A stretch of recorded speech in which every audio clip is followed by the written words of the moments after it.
अस्सलामुअलैकुम वरहमतुल्लाहि ताला वबरकातुहू। अज़ीज़ साथियों, उम्मीद है कि आप लोग खैर वाफ़ियत से होंगे। अल्लाह आप लोगों को शादो आबाद रखे। अज़ीज़ साथियों, हम आप लोगों को एक वीडियो दिखाएंगे।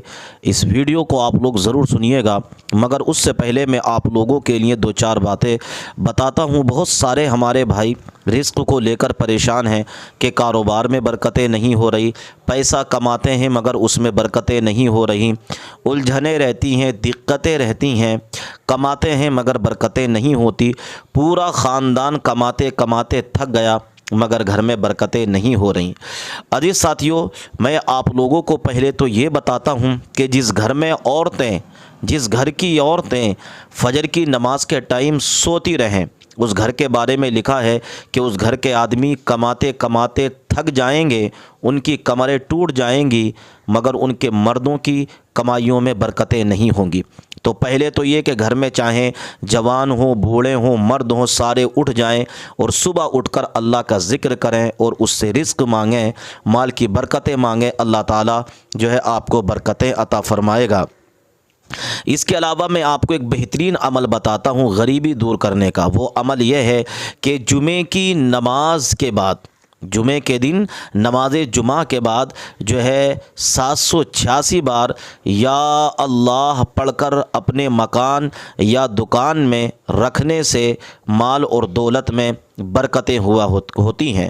यानी किसी कागज़ पर 786 मरतबा पढ़िए और उस पर फिर या अल्लाह लिख लीजिए। 786 मरतबा पढ़कर इंशाअल्लाह मकान में बरकतें होंगी और दौलत में भी बरकतें होंगी। इसके अलावा एक वजीफ़ा और बहुत अच्छा है माल में बरकत के लिए। अगर परेशान है रिस्क को लेकर तो आप ये करना, हर नमाज फ़र्ज़ के बाद, यानी हर फ़र्ज़ नमाज के बाद जो है आपको अलम नशरा पढ़नी है, सूरह अलम नशरा पढ़नी है। उसके बाद आपको क्या करना है, 3 मरतबा सूरह कुरैश, लिइलाफ़ी कुरैशिन इलाफ़िहिम, ये छोटी छोटी सूरतें हैं, इन सूरतों को पढ़िए इंशाअल्लाह 3 मरतबा। इंशाअल्लाह फिर देखना अज़गैब आपके घर में कैसे बरकतें होती हैं, कैसे आपकी कमाई में, कैसे आपके दुकान में, कैसे आपके मकान में बरकतें होती हैं। अजीज़ साथियों, फरमाया गया इसके अलावा जो है सूरह मुज़म्मिल की तिलावत करने से भी माल में बरकतें होती हैं, कमाई में बरकतें होती हैं। तो हमारे दीन में हमें इतनी भलाइयाँ दी गई हैं कि अगर रिस्क को लेकर परेशान हो, अगर मालो दौलत को लेकर तंग हो, गरीबी ने घेर लिया है, तो आप इन वजीफ़ों को पढ़िए, अपने रब से जो है दुआ कीजिए, उससे इल्तिजा लगाइए कि परवरदिगार आलम हमारी परेशानी को दूर फरमा। बेशक अल्लाह तबारक व तआला अपनी निगाह करम फरमाएगा और आपसे परेशानियों को दूर फरमा देगा। अजीज़ साथियों, हमारी भी कुछ खामियां हैं। हम नमाज के टाइम सोते रहते हैं, अल्लाह से तौबा नहीं करते, उससे रिस्क नहीं मांगते, अल्लाह तबारक व तआला से गिड़गिड़ा कर मांगते नहीं, सिर्फ कोसते रहते हैं कि हम गरीब हैं, हम ये हैं, हम वो हैं। देखिए, अमीर गरीबी ये सब अल्लाह ताला के इख्तियार में है। जिसको चाहे वो अमीरी दे, जिसको चाहे वो गरीबी दे, ये सब उसके इख्तियार में है। मगर हमें अल्लाह ताला से तौबा करती रहना चाहिए और उससे रिस्क मांगना चाहिए और उससे दुआ करते रहना चाहिए। बेशक अल्लाह ताला की रहमतों का दरवाज़ा हम पर हर वक्त खुला हुआ है। आइए अब सुनते हैं एक प्यारी सी वीडियो, और वीडियो को लाइक ज़रूर कीजिएगा। मेरे पास ख्वाजा हिंदल वली है। हर बार तुम तो अच्छा भीख मंगे हैं ये लोग, यकीन बोलो ऑफिशियल भीख मंगे हैं पाकिस्तानी। IMF से लोन ले रहे जाके $1 बिलियन का। आप 75 साल से आपने क्या किया? किसने आपको मजबूर किया IMF का लोन लेने के लिए? और अफसोस की बात यह है कि IMF का लोन ले रहे हैं और ये इंटरनेशनल, मेरे को माने ये इंटरनेशनल मॉनेटरी फंड नहीं है, इंटरनेशनल मिलिटेंट फंड दे रहे हैं पाकिस्तान को, वो इस्तेमाल करेंगे। अब आप देखिए ये USA है, जर्मनी है, जापान है, ये कैसा है लोग इसको अग्री कर रहे हैं, जबकि हमारी जमीन पर, हमारे घरों पर, हमारे सिपाहियों पर हमले हो रहे हैं और इनको 1 बिलियन क्या है का लोन मिला रहा है। तुम हुकूमत तुम चलाना तो दूर की बात, तुमको इकोनॉमी चलाना नहीं आता तुम्हारे को। क्या है तुम्हारे पास? वहां से बैठ के आप बोल रहे इस्लाम ये इस्लाम वो, कोई कुछ नहीं है। ये सिर्फ इनकी जारहाना गलत पॉलिसी है। यहाँ पर अमन को बिगाड़ने के लिए, यहाँ पर हिंदू और मुसलमानों में निफाक पैदा करने के लिए और इनको ये बात पसंद नहीं आती। आप अंदाजा लगाइए कि भावलपुर और मुरीदकी में हमला हुआ तो जो शख्स अमेरिका में टेररिस्ट है, हाफिज अब्दुल रऊफ, ये LET के सदर का बेटा, वो नमाज जनाजा पढ़ा रहा, उसके पीछे बैंड ऑर्गेनाइजेशन लोग खड़े, उनके पीछे पाकिस्तान की फौज खड़ी हुई है। तो आज भी आप कल रात में हम देखे श्रीनगर के एयरपोर्ट के करीब ड्रोन्स आ गए। तो आप और हम हैदराबाद में बैठकर अंदाजा भी नहीं कर सकते, बल्कि भारत के दूसरे मुकामात पर जो लोग बैठे हुए हैं वो अंदाजा भी नहीं कर सकते कि कैसे बहादुरी के साथ हमारी फौज उनका मुकाबला कर रही है, और कैसे बहादुरी के साथ और सब्र के साथ जम्मू कश्मीर के बॉर्डर पर बसने वाले लोग, पंजाब के बॉर्डर पर बसने वाले लोग और राजस्थान के बॉर्डर पर बसने वाले लोग जो हिम्मत से इन तमाम मसाइब और मुश्किलात का सामना कर रहे हैं। और हम इनको बताना चाहेंगे कि हमारे रसूल सल्लल्लाहु अलैहि वसल्लम ने हमको ये तालीम दी कि तुम किसी से जंग मत करो, ये हदीस है, ये तुम किसी से जंग मत करो, मगर अगर कोई तुमसे जंग करता है तो साबित कदम रहो। तो हमको अब साबित कदम रहना है। ये सवाल कोई हिंदू मुसलमान का, ईसाई का, बौद्ध का नहीं है। सवाल दो कौमी पार्टी कांग्रेस और बीजेपी के, इनको भी, इन दोनों कौमी पार्टियों को अपनी तू मैं में खत्म करनी चाहिए।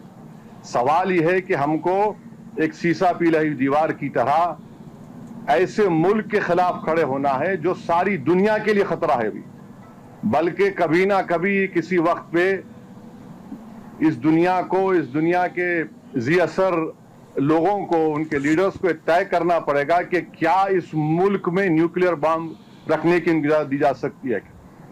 इनके पास जो न्यूक्लियर बम है उसको डिसआर्म करने की जरूरत है, इसको खत्म करने की जरूरत है।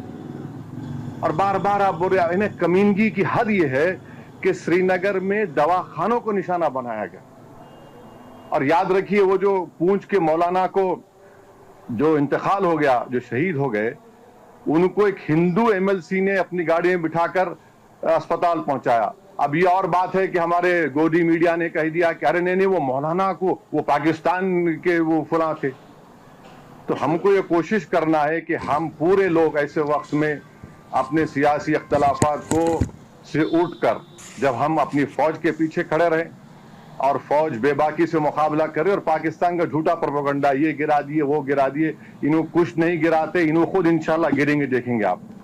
और ये होना चाहिए। ये है, ये बार बार इस तरह से धमकी देना, बार बार आकर तंग करना, बार बार आकर मुल्क में परेशानी पैदा करना, और इन लोगों की वजह से आप मेरी बात से मुत्तफिक होंगे, कई मुसलमान जेलों को चले गए, 8-8 साल 7-7 साल जेल में रहकर निकले वो लोग, बच्चे वो, इनका तो वही नहीं है फिर।